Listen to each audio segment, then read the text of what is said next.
जब 1 जून आ जाएगा, speed of the wind will be maximum, it will abruptly lift the cloud, will abruptly lift the wind and abruptly condense हो जाएगा, वैम का बारिश गिरेगा, तो मानसून के बर्स्ट हो जाता है, वहाँ पानी गिरता है। Are you clear about this?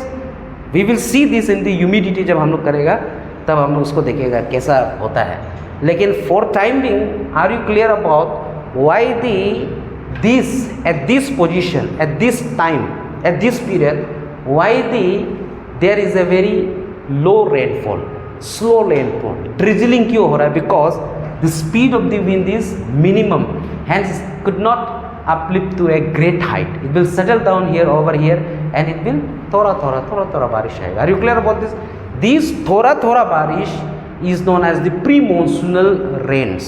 Pre-monsoonal मतलब मानसून से जस्ट कुछ दिन पहले जो बारिश आता है, 2 हफ्ता पहले, 3 हफ्ता पहले जो बारिश आता है, उसको pre-monsoonal rainfall बोलता है। Are you clear about this? कोई प्रॉब्लम नहीं है। Secondly, this is the conditions in the western part of the India, ये वाला पार्ट में है। Now what about the interior of the earth?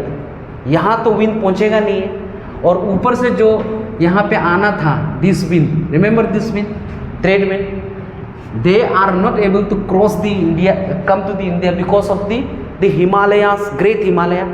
Great Himalaya नहीं होता तो ये आके यहाँ पे पूरा बर्फ कर देता, वो अलग बात है।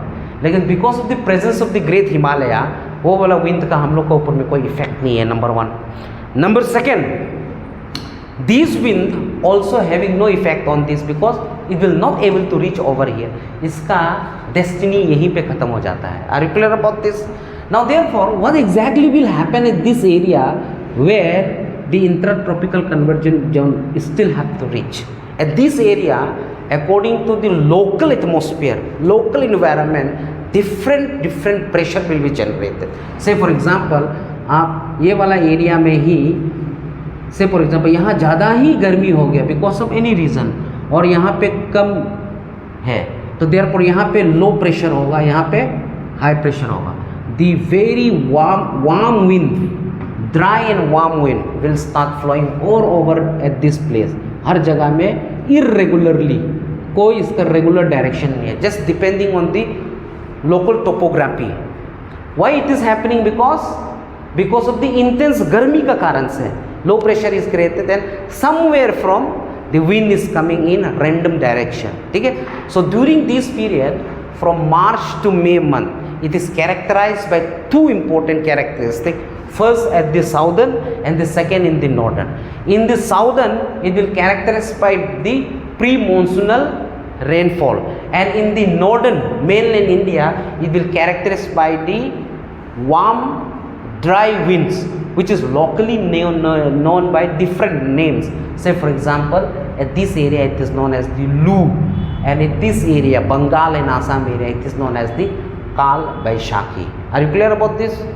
So what is the most important characteristic of the summer season of India बोलने से, it is characterized by the pre-monsoonal rainfalls in the western part में।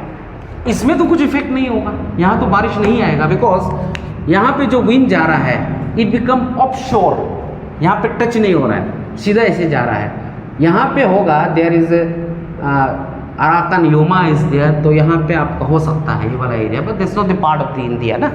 तो यहाँ पे ईस्टर्न पार्ट में there is almost the absence of the rainfall during the summer season. Are you clear about this? Arunachal Pradesh में हो सकता है थोड़ा बहुत, यहाँ से ऐसे जाके, वी विल सी दैट, इसको छोड़ दो अभी के लिए। तो ये फर्स्ट कैरेक्टरिस्टिक। सेकेंड कैरेक्टरिस्टिक ये, ठीक है। तो हम लोग को क्या क्या लिखना है? प्री शावर को लिखना है, मतलब again this pre monsoonal rainfall are known by different names in different locality. से for example it is known as the cherry blossom का नाम से जाना जाता है ना, या तो मैंगो शावर के नाम से जाना जाता है केरला या तमिलनाडु कर्नाटका वाला एरिया में। तो हम लोग को वो लिखना है और लू को लिखना है। Are you clear about this? ये समर सीजन का तक है, और जब मॉनसून सीजन आएगा intertropical conservation will collide here, then the scenario will be different. ठीक है, सो फर्स्ट राइट डाउन